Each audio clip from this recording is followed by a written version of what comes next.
ఓం శ్రీమాత్రే నమః. శ్రీ శివాయ గురవే నమః. యఃకర్త జగతాం భర్త సంహర్త మహసాం నిధి ప్రణమామి తమాదిత్యం బహిరంతస్తమోపహం. వీక్షకులకు నమస్కారం. నేను మీ దేవులపల్లి రామకృష్ణ శాస్త్రి, ఆర్కే మాతృశ్రీ తెలుగు జ్యోతిషపరమైన యూట్యూబ్ ఛానల్. ఇప్పుడు మే నెల 12వ తేదీ నుండి మే నెల 18వ తేదీ వరకు గల గ్రహ స్థితిగతులని ఒకసారి పరిశీలన చేద్దాం.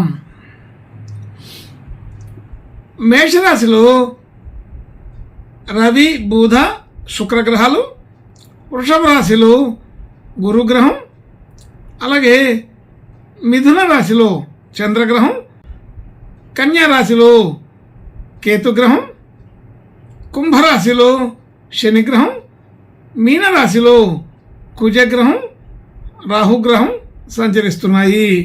ఇటువంటి గ్రహ సంచారాన్ని అనుసరించి ఈ వారం రాశులకు వార ఫలాలు తెలుసుకుందాం.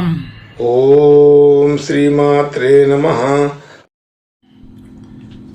ఇప్పుడు ధనుసు రాశి వారి గురించి తెలుసుకుందాం. ధనుసు రాశి వారికి రాశి నుండి 3వ స్థానంలో శనిగ్రహం, 4వ స్థానంలో కుజ రాహుగ్రహాలు, 5వ స్థానంలో రవి, బుధ, శుక్రగ్రహాలు, 6వ స్థానంలో గురుగ్రహం, 7వ స్థానంలో చంద్రగ్రహం, అలాగే 10వ స్థానంలో కేతుగ్రహం సంచరిస్తున్నాయి. ఇటువంటి గ్రహ సంచారము వలన ఈ ధనుసు రాశి వారికి ఈ వారం కొంత మిశ్రమ ఫలితాలుగానే కనిపిస్తున్నాయి. మిశ్రమ ఫలితాలు అనగానే కొంత వ్యతిరేక ఫలితాలు అనుకునే అవకాశం ఉంది. అయితే వ్యతిరేక ఫలితాలు కాదు, కానీ అనుకున్నది అనుకున్నట్టుగా జరగకపోవడం అనేది ఇక్కడ మిశ్రమ ఫలితాల కింద మారుతుంది. అది చేసే పనిలో గుర్తింపు వస్తూనే దానికి అనుకూలమైన మార్పులు చేర్పులు సరిగా కుదరక కొంత ఇబ్బంది పడవలసిన పరిస్థితి ఉంటుంది. అలాగే సరైన నిర్ణయాలు తీసుకున్నప్పటికీ అమలు చేయడానికి కొద్దిగా వెనకడుగు వేస్తారని అనిపిస్తుంది. అట్లా కాకుండా అనుకున్న నిర్ణయాలు అనుకున్నట్టుగా ప్రయత్నం చేస్తే బాగానే ఉంటుంది. కాకపోతే అద్భుతమైన స్థితి అయితే ఉండదు, సాధారణంగా ఉంటుంది.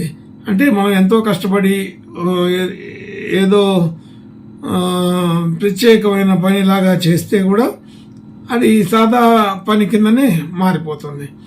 అలాగే మెత్తగా మామూలుగా చేస్తే అది సాధారణ పని కింద అమల్లోకి రాదు. అందుకని మనం చేయాల్సిన పని ఏంటి? ఎంత చిన్న పని అయినా సరే ఎంతో పెద్ద ఆలోచనతో, పెద్ద కష్టంతో చేసి గుర్తింపు పొందవలసిన పరిస్థితి అయితే ఉంటుంది. అలాగే ధనయోగాదులు సాధారణంగా ఉంటాయి. అది ఇబ్బందికరమైన విషయం అయితే కాదు, కానీ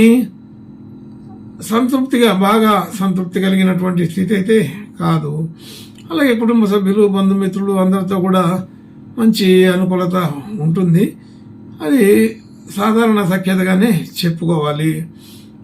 అలాగే గృహ వాహన యోగాదులన్నీ కూడా మధ్యస్థంగానే ఉంటాయి.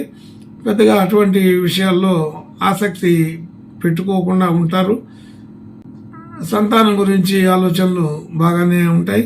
వాటిని అమలు చేసే విధానం కూడా బాగానే కుదురుతుంది. సంతానం కోసం తీసుకునే నిర్ణయాలు సరిగానే ఉంటాయి. అలాగే ఏదైనా కొత్త విషయాలు నేర్చుకోవడానికి, కొత్త వ్యవహారాలు చేయడానికి ఇది అనుకూలమైన సమయమే, కానీ అది అనుకున్నట్టుగా చేయలేకపోవడం అనేది కూడా జరుగుతుంటుంది. అక్కడ గ్రహస్థితి ఒత్తిడి ఎక్కువగా ఉంటుంది కాబట్టి అది అనుకోవడానికైతే కుదురుతుంది, కానీ అమలు చేయడంలోనే తేడాలు ఉంటుంటాయి.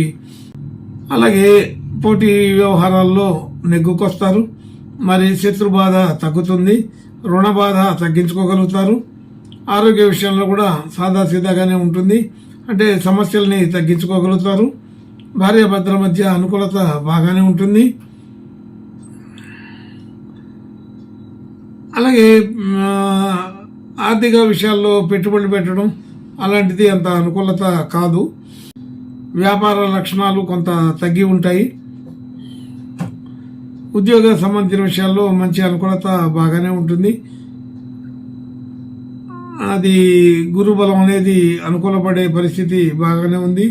కానీ ఒక్కొక్క చోట మాట తేడా వలన, మాటల వలన కొన్ని ఇబ్బందులు వచ్చే అవకాశం కూడా ఉన్నది. అలాగే దూర ప్రాంతాలు, దూర దేశాలు వాళ్ళతోటి మాట్లాడటం జరుగుతుంది. అలాగే అట్లాంటి ప్రయత్నాలు చేసే వాళ్ళకి, మరొక ఉద్యోగంలోకి, మరొక వ్యాపారంలోకి, మరొక ఊర్లోకి వెళ్ళే వాళ్ళకి ఇది అనుకూలమైన సమయంగానే తెలుస్తుంది. మనం చేసిన ప్రతి చోట, ప్రతి పనికి కూడా మంచి గుర్తింపు వచ్చే అవకాశం బాగా ఉంది. అలాగే మన ఖర్చులు కూడా చెప్పుకోదగిన విధంగా గౌరవప్రదంగానే ఉంటాయి. కొత్త వ్యక్తులతో పరిచయం అవుతుంది. ఆ పరిచయాలన్నీ కూడా బాగా లాభిస్తాయి.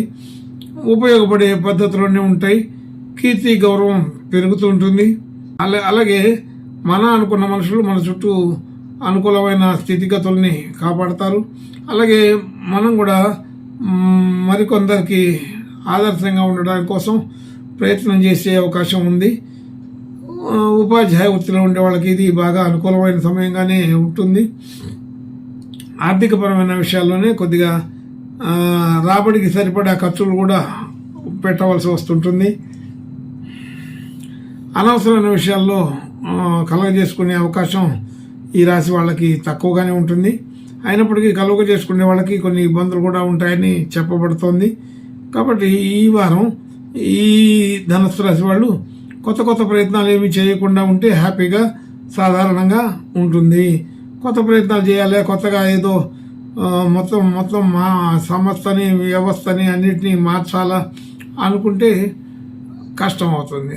అట్లాంటి అధికావేశమైన పనులు చేయకుండా సాధారణమైన పనులు, సాధారణమైన లక్షణాలతో ఉంటే బాగానే ఉంటుంది. అయితే అనుకోకుండా అలాంటి లక్షణాలు, అలాంటి స్థితిగతులు కలిగే అవకాశం ఉంటుంది. ఆ సందర్భాలను గుర్తుంచుకొని దానిలోంచి బయటపడితే బాగుంటుంది. అలాగే శత్రువులు మిత్రులు అవ్వటం, మిత్రులు శత్రువులు అవ్వటం అనేది సాధారణంగా జరుగుతూ ఉంటుంది. కానీ అది గమనించి దానికి తగినట్టుగా ప్రవర్తన ఉంచుకుంటే బాగుంటుంది. ఆర్థికపరమైన విషయాలైతే ఎటువంటి ఇబ్బందులు, లోట్లు ఉండవు. కానీ ఇంకా ఏదో ఒక రకమైన తపన ఉండి ఉంటుంది. అయితే ఈ ధనుస్సు రాశి వాళ్ళకి గురువు మార్పు వలన కొంత సమస్యలు వచ్చినప్పుడు, అలాగే అదే గురువు మారడంతో కొన్ని అనుకూలమైన వాతావరణాలు కూడా వస్తూ ఉంటాయి. అయితే మనం తక్కువ అనుకున్న పనేమో బాగా ఎక్కువ అవుతుంది, ఎక్కువగా ఉపయోగపడుతుంది అనుకున్న పనేమో బాగా తగ్గి ఉంటుంది. ఇలాంటి చమక్కులు ఈ ధనుస్సు రాశి వాళ్ళకి జరిగే అవకాశం ఉంటూ ఉంటుంది. అయితే ఇంకా మంచి శుభ లక్షణాలు, వ్యవహారాలు కలగడం కోసం ఈ ధనుస్సు రాశి వాళ్ళు ఈ వారం సుబ్రహ్మణ్య స్వామి పూజ నమస్కారాలు చేసుకుంటే బాగుంటుంది. శుభం భూయాత్. ఓం శ్రీమాత్రే నమః.